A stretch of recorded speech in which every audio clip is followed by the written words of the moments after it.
So the question is how does the MPAA-10 anchor work? How does this work? So when you buy this anchor, you're going to get two pieces.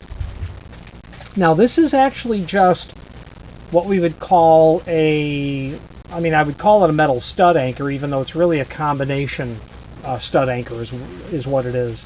Because it's not only for metal studs, in the sense that it has these bend over tabs that you're obviously going to use for wood studs. So this is a combination stud anchor that's meant to snap into,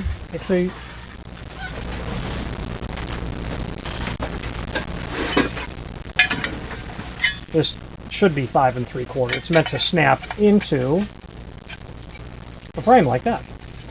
In this anchor specifically, when you buy one, you're going to get two pieces. Each piece is meant for 5 3/4. And that's exactly how it goes together, just like it's shown right there. Okay, now, how would you use it though if you had a jamb depth that was greater than 5 3/4? And that's the beauty of this anchor. These little tabs are going to nest together. You see that there are some values that are engraved or stamped in that back of that anchor. So what's going to happen is you'll take the two flat sides together, one tab in one direction, one tab down in the other direction, and you simply just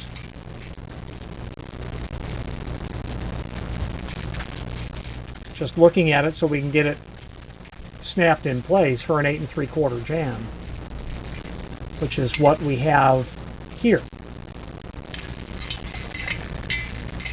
Actually, I'm not going to force them together because it'll be difficult to get them apart because of the tang that's here. But you basically just push those pieces down together. It'd probably get, I would just force it together. Then all of that is going to snap into the anchor, into the throat of the frame. This you'll leave, and you'll bend this section over here if it was whatever the anchor is that you're using. Or here's an alternative way, and this is really the client who asked for the illustration as to how they go together.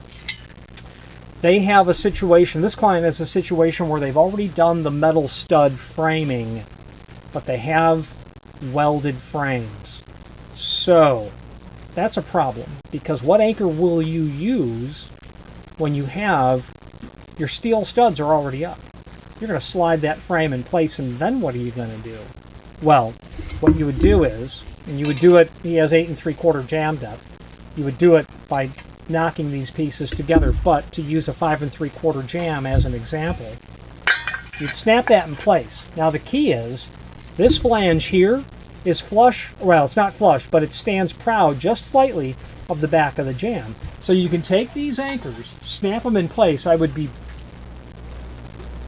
really tempted to suggest that you spot weld those. Not spot weld, you just tack weld those in place. Then what I would probably end up doing is cutting these off.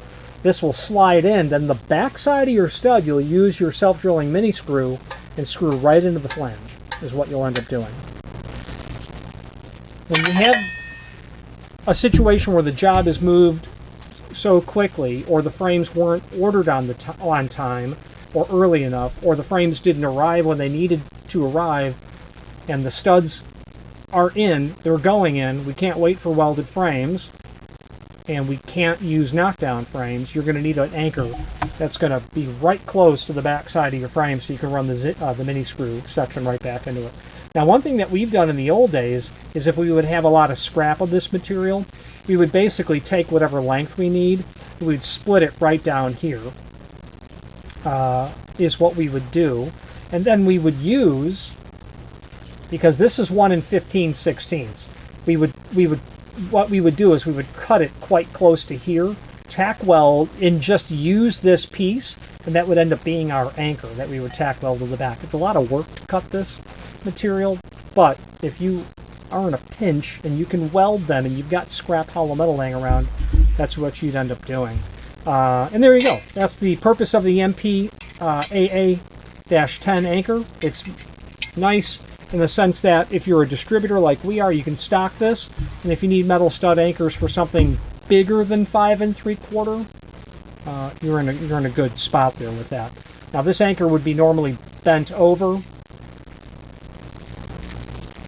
Your stud obviously fits inside of here. You'll screw it this way. The point is this notch here is your drywall needs to penetrate into the back of the hollow metal frame by 1/2 inch if you have a fire rated opening. Any questions on the DKS MPAA-10 anchor or any other DKS product, please feel free to reach out to us. And thank you.